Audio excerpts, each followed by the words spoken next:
If you are famous, then be prepared for the criticism. People will attack you. લોકપ્રિય છો, પ્રસિદ્ધ છો, બહુ જાણીતા થઈ ગયા છો, હવે પરિણામ ભોગવશો.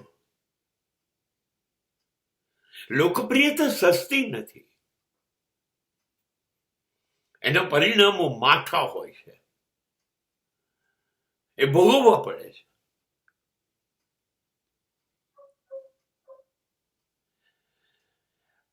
પ્રજાની સહન શક્તિ નથી, પ્રજા સહન નથી કરી શકતી. કોઈ એનાથી આગળ જતું રહે, કોઈ એનાથી ઉપર ચડી જાય,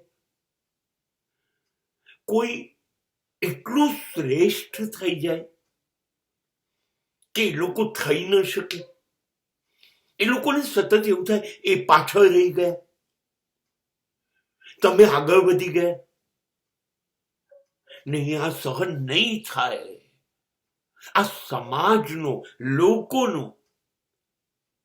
આ સ્વભાવ છે.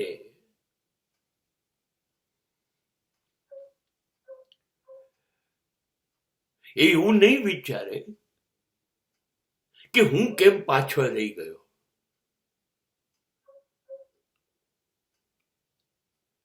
એમ વિચારશે કે હવે આ આટલે ઉપર પહોંચી ગયો, નક્કી કશુંક સમથિંગ ઇઝ રોંગ. નહીતર આ કેવી રીતે અહીંયા પહોંચી ગયો? બસ ખણખોદ વિભાગનું ખનન કાર્ય શરૂ. હવે શોધી કાઢશે તમારા ભૂલો કઈ છે, તમારામાં શું ખોટું છે. અરે તમે આવી રીતે પહોંચી જ કેવી રીતે જાઓ, આ બધું શોધી કાઢશે. તમે ભૂતકાળમાં કેવા હતા, ક્યાંથી બધું શોધી કાઢશે અને પછી એને જાહેર કરશે.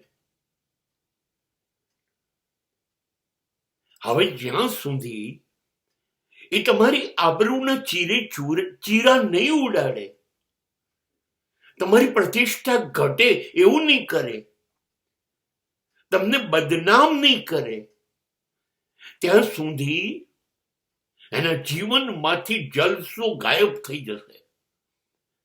સમાજનો આ નિયમ છે, નિયમ છે. એ જીસસ હોય, બુદ્ધ હોય, મહાવીર હોય કે ગાંધી હોય,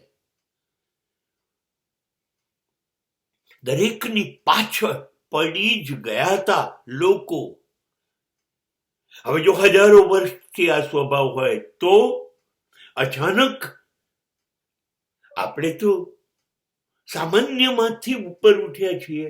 એ લોકોની જોડે હતા, જીવતા હતા, બેસતા હતા, બોલતા હતા, હસતા હતા, રડતા હતા, અને એમાંથી અચાનક